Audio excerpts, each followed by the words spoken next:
안녕하세요. 말씀으로 나를 살리고 세상을 살립니다. 말씀 한 모금의 허용범 전도사입니다. 오늘 성경 읽기 본문은 역대상 1장에서 3장의 말씀인데요. 그 중에서 역대상 1장 1절에서 54절 중에 1절에서 4절의 말씀을 읽고 함께 묵상하도록 하겠습니다.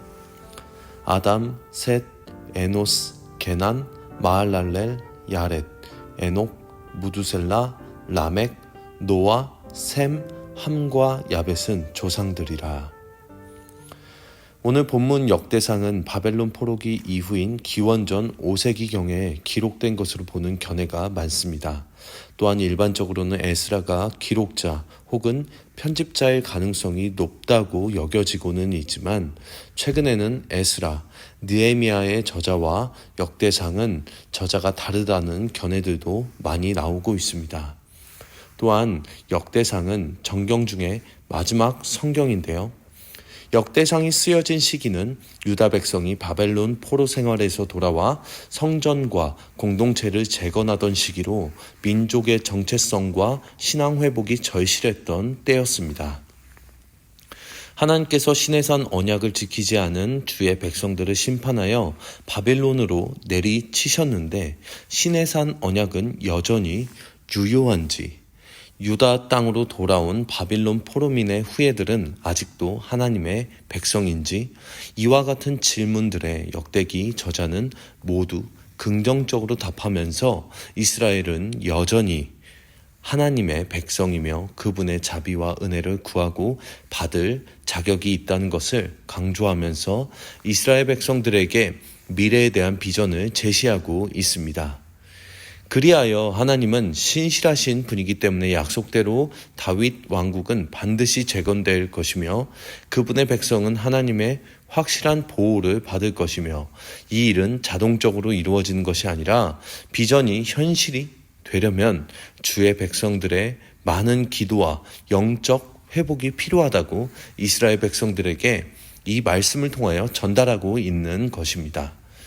그래서 역대상 1장은 족보로 시작하여 이스라엘의 뿌리를 아담으로부터 아브라함, 이삭, 야곱, 이스라엘 민족으로 연결시키며 이들의 정체성이 단순한 민족이 아니라 하나님의 언약 백성이라는 사실을 상기시키고 있고 포로로 끌려갔던 자들과 그 후손들이 다시 예루살렘으로 돌아왔을 때 그들이 여전히 하나님의 구속사 안에 여전히도 연결되어 있음을 확인시키고 새로운 시대를 향해 믿음으로 나아가도록 격려하는 목적을 가지고 기록되고 있습니다. 그렇기 때문에 족보는 단지 이름의 나열이 아니라 하나님의 신실하신 언약과 구속 역사가 세대를 따라 이어졌다는 증거이며 이를 통해 당시 공동체는 자신들의 현재가 비록 미약해 보여도 하나님께서 여전히 자신의 백성을 기억하시고 계획 가운데 인도하고 계심을 확인할 수 있습니다. 또한 아브라함의 자손인 이스마엘과 이삭이 소개되며 이스마엘의 자손들과 에서의 자손들도 함께 언급이 되면서 에돔 족속의 왕들과 족장들의 이름이 나열되고도 있습니다.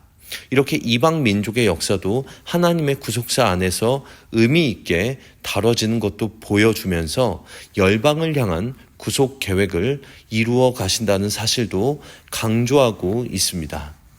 그리고 아담, 노아, 셈, 아브라함으로 이어지는 족보는 하나님의 구원이 인류 전체를 향해 흐르고 있다는 사실도 드러내고 있는 것입니다.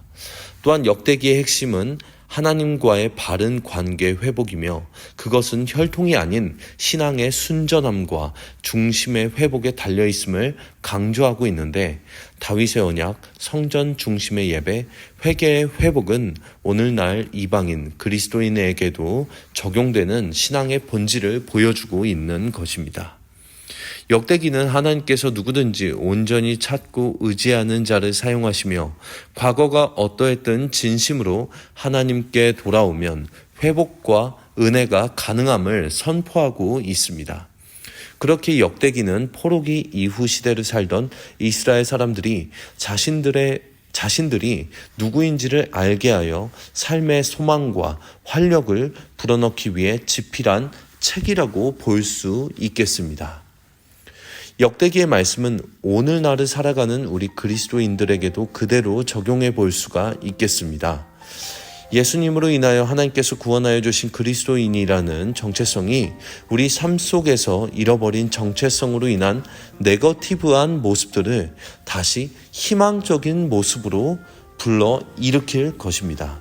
왜냐하면 하나님께서 언제나 우리를 사랑하시고 우리와 함께 하시고 이스라엘 백성들의 포로기의 생활들이 심판이지만 동시에 이스라엘을 바로 세우시기 위한 축복이었던 것처럼 우리의 삶도 하나님께서 축복으로 인도하신다는 사실을 우리가 반드시 기억하며 오늘의 하루를 대하게 될 때에 우리의 삶 속에서 하나님의 흔적들을 발견하는 감사한 하루가 이어질 거라 믿습니다.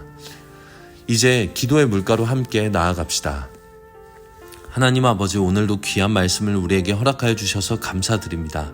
그리고 이 말씀을 찾도록 상황과 마음을 인도하여 주셔서 감사드립니다.